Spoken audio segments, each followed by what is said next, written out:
Good evening, guys. This is on page 15. This is from, it should have been in class, but I'm going to go ahead and go over it.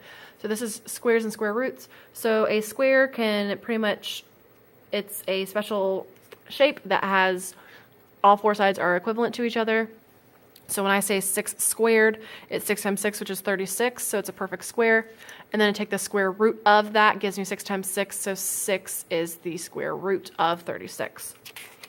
Then when you open up on the inside, here are all the answers for these, so you can pause the video so you can check.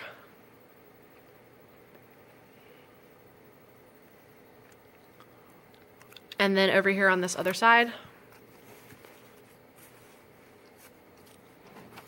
here are all the answers for this.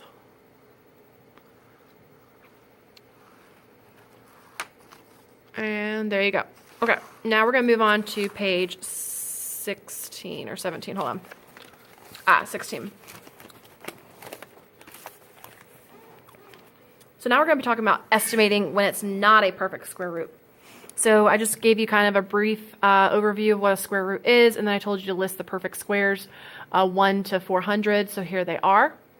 Now here's a step of how to estimate in case it's not perfect. So the steps: 1, find the two perfect squares that falls between, draw a picture of both squares, fill in the bigger square with the number you're given, creating a square with some leftover pieces, and then count how many leftover pieces you have, divide by the total number of pieces you need to become the next bigger square, and then make those two numbers a fraction, divide, and turn into a decimal. Sounds really crazy, but once I show you, you'll get it.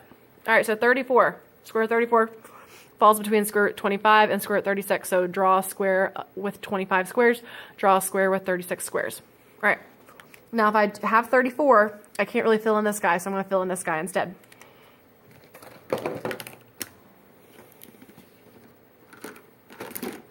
What I can do is I can make one square.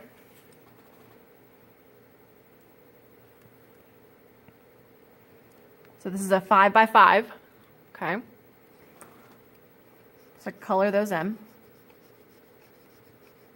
I know that's going to give me 5. Because the square root of 25 is 5. But it's the remaining pieces that I need left. So I've got 34, right? So what I want to do is 34. So I filled in 25, so I need to fill in whatever is left over. So that's 25. This is 26, 27, 28, 29, 30, 31, 32, 33, 34. We're going to count how many pieces that was. 1, 2, 3, 4, 5, 6, 7, 8, 9. Out of how many would we need to actually complete the square? 1, 2, 3, 4, 5, 6, 7, 8, 9, 10, 11. And then you're just going to add those two numbers together. So 5 and 9/11ths, which in decimal form is 5 point, and I'm just going to use a calculator really quickly for time. 0.81 repeating.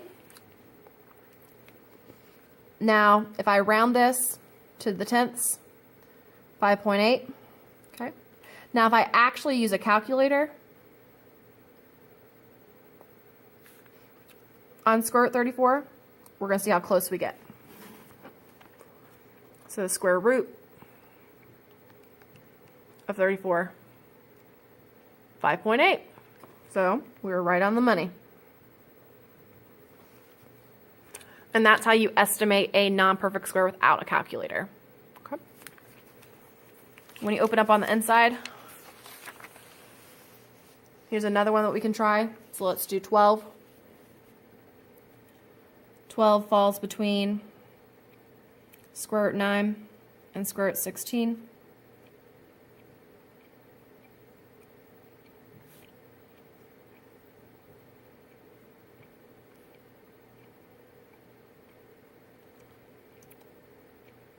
Wait a minute. Oops. All right. So I've got 12, so I'm going to color in 12 of them. Remember, I've got to make a square first. So these 9 are going to get used from this 12. So if I've already used 9 pieces from this 12, I've got 3 more pieces I'm going to use. So 1, 2, 3. So square root of 9 is 3. And then the remaining pieces was 3 out of 1, 2, 3, 4, 5, 6, 7. And 3 3/7 is 0.4. About, I'm rounding. And then in the calculator, the actual value of square root of 12 is 3.46. So we were pretty close. All right, let's do one more, and then I'm going to let you do the rest. Do you need these pictures? Not really. You can come up with your own formula or algorithm if you'd like.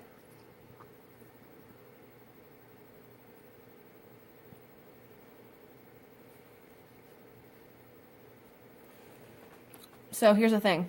I already know it's going to be filling up this guy.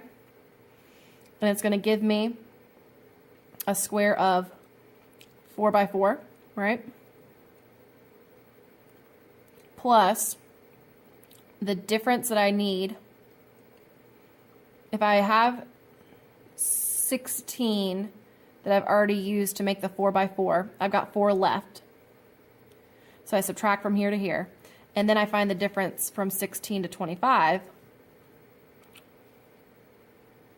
And that's 9. Which will give me 4.4 repeating. And then the actual decimal answer of square root 20 in the calculator is 4.47. So again, pretty close. All right, so you guys go ahead and try that. And the rest of it is actually a lot easier than this was. So just make sure you read directions and then ask questions in class tomorrow. All right, thanks, bye.